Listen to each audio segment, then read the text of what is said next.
ओम।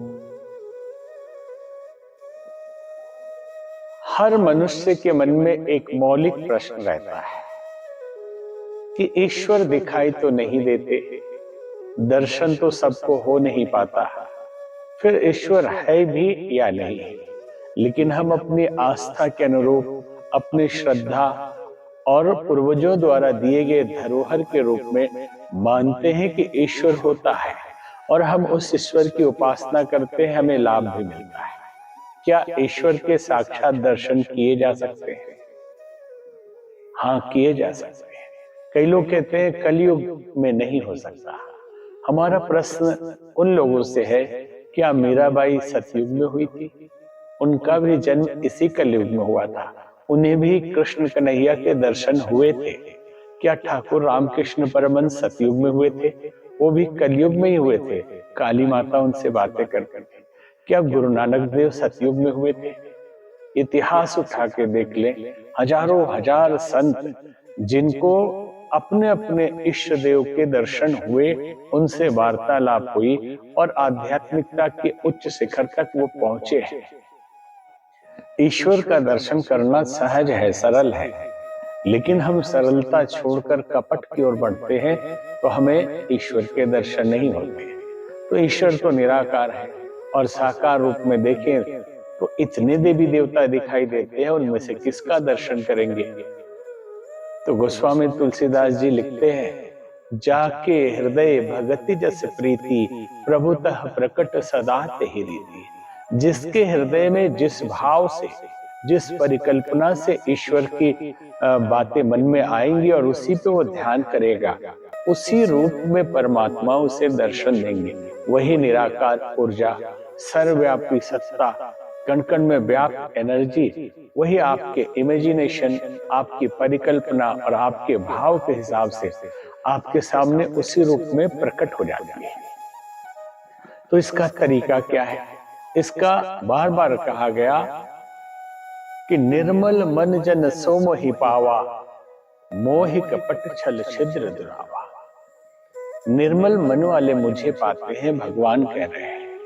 कपट और छल करने वालों से मैं हमेशा दूर रहता हूं। फिर निर्मल मन हो जाए, मन पवित्र हो जाए, नकारात्मक चिंतन समाप्त हो जाए, नेगेटिव थिंकिंग न रहे, हम ईश्वर को सर्वव्यापी मानकर सबसे प्रेम करें, सबसे सौहार्द रखें और हर कर्म को ईश्वर के प्रति समर्पित कर दें। हमसे गलतियां भी हो गई तो प्रभु के चरणों में समर्पित, हम कोई सफलता भी प्राप्त करते हैं तो प्रभु के चरणों में समर्पित करें।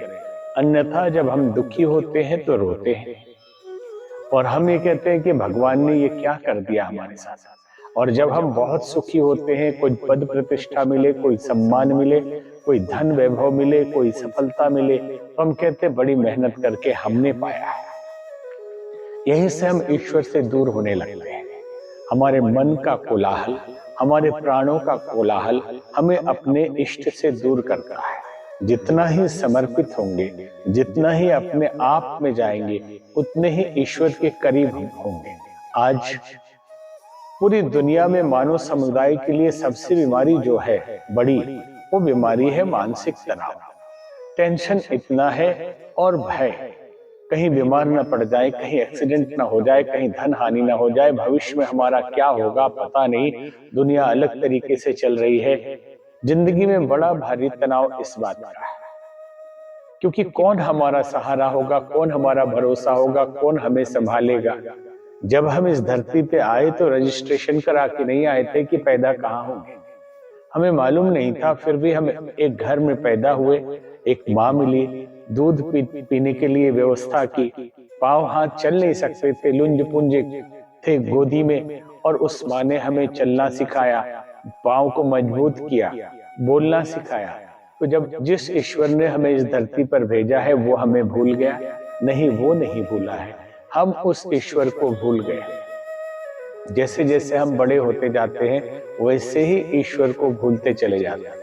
तभी तो कहा जाता है कि संतों का स्वभाव बालक जैसा होता है, निश्चल होता है। तो हमें बहुत ज्ञानी होने की जरूरत नहीं प्रभु प्राप्ति के लिए, बस निश्चल हो जाना है और चाइल्डिश व्यवहार नहीं करना है, लाइक चाइल्ड।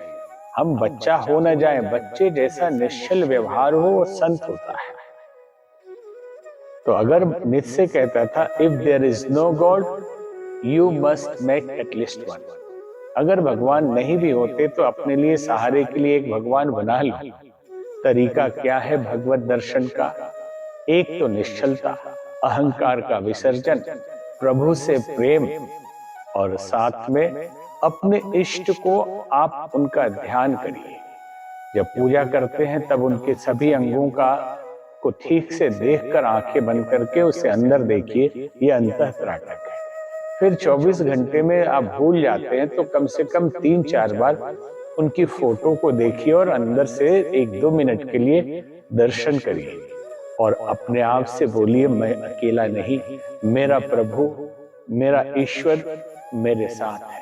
वो हमेशा मेरी मदद कर रहा है, सहयोग कर रहा है, मेरे लिए वातावरण अनुकूल कर रहा है, मेरे लिए सब कुछ प्रभु ही कर रहे हैं। थोड़े दिन तक आप ये कहते रहेंगे और थोड़े दिनों के बाद आपको दृश्य के रूप में दिखाई देने लगेंगे आपके मन की आंखों से। दुनिया उसे देख नहीं पाएगी, आप दर्शन कर पाएंगे। आप जब दुखी होंगे तो भगवान आपका इष्ट कहेगा बेटा दुखी क्यों हो, मैं तुम्हारे साथ, और मैं सामान्य नहीं सर्वशक्तिमान हूं, मैं तुम्हारे समस्त समस्याओं का समाधान कर दूंगा। इसलिए संसार में सुखी और शांतिपूर्ण जीवन जीना है तो अपने प्रभु को अपना साथी बना लीजिए, उसके साथ नित्य व्यवहार करिए। खाते समय भी भावना करिए कि प्रभु भी साथ में खा रहे हैं, चलते समय भी भाव करिए कि वो साथ में चल रहे हैं, खेल रहे हैं तब भी मानो प्रभु साथ में ही खेल कर रहे हो, क्रीड़ा कर रहे हो। आप निश्चित देखेंगे कि आपको प्रभु दर्शन का लाभ मिलेगा। मैं कहता आंखन देखी। ये बातें जो मैं आपको बता रहा हूं मैंने स्वयं बाल्यकाल से किया है और मुझे प्रभु प्राप्ति हुई है।